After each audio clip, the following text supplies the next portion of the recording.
אני חייב לשתף אתכם בסיפור שהיה לי הרגע עם לקוח. זה כל פעם מטריף אותי מחדש. איך מנסים למכור לאנשים חתול בשק? אבל מה זה חתול? חתול בגודל פיל. הלקוח מתקשר אליי, מציעים לו לקנות 100 מטר בתוכנית בקריית אתא, בחיפה. הוא נותן לי גוש, הוא נותן לי חלקה, הוא מספר לי שיש כבר תוכנית מפורטת ויש הכל, ושאני אבדוק לו אם המחיר שמבקשים ממנו הוא מחיר כדאי. מבקשים ממנו 450,000 שקל על החלקה. אני מיד זה הריח לי קצת יקר, אני כבר יש לי ניסיון, אבל אמרתי, אני חייב לבדוק את זה. הלכתי ובדקתי.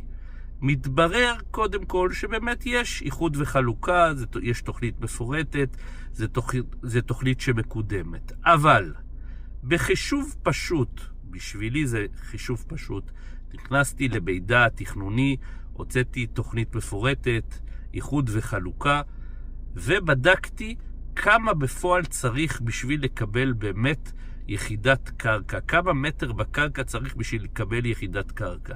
אז קודם כל מתברר ש100 מטר לא מספיק, והוא צריך קרוב ל200 מטר. ליתר דיוק 186 מטר.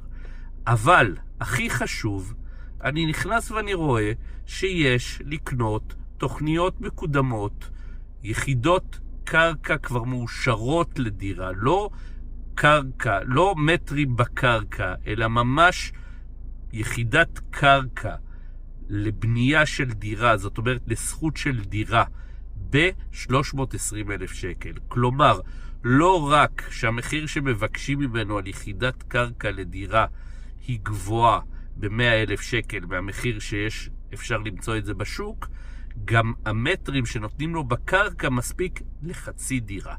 חבר'ה, תבדקו, חבל על הכסף. הבן אדם, אם הוא היה קונה את זה, היה מפסיד קל 200,000 שקל. תשלמו כמה מאות שקלים ותבדקו את מה שמוכרים לכם, שלא תקנו חתול בשק.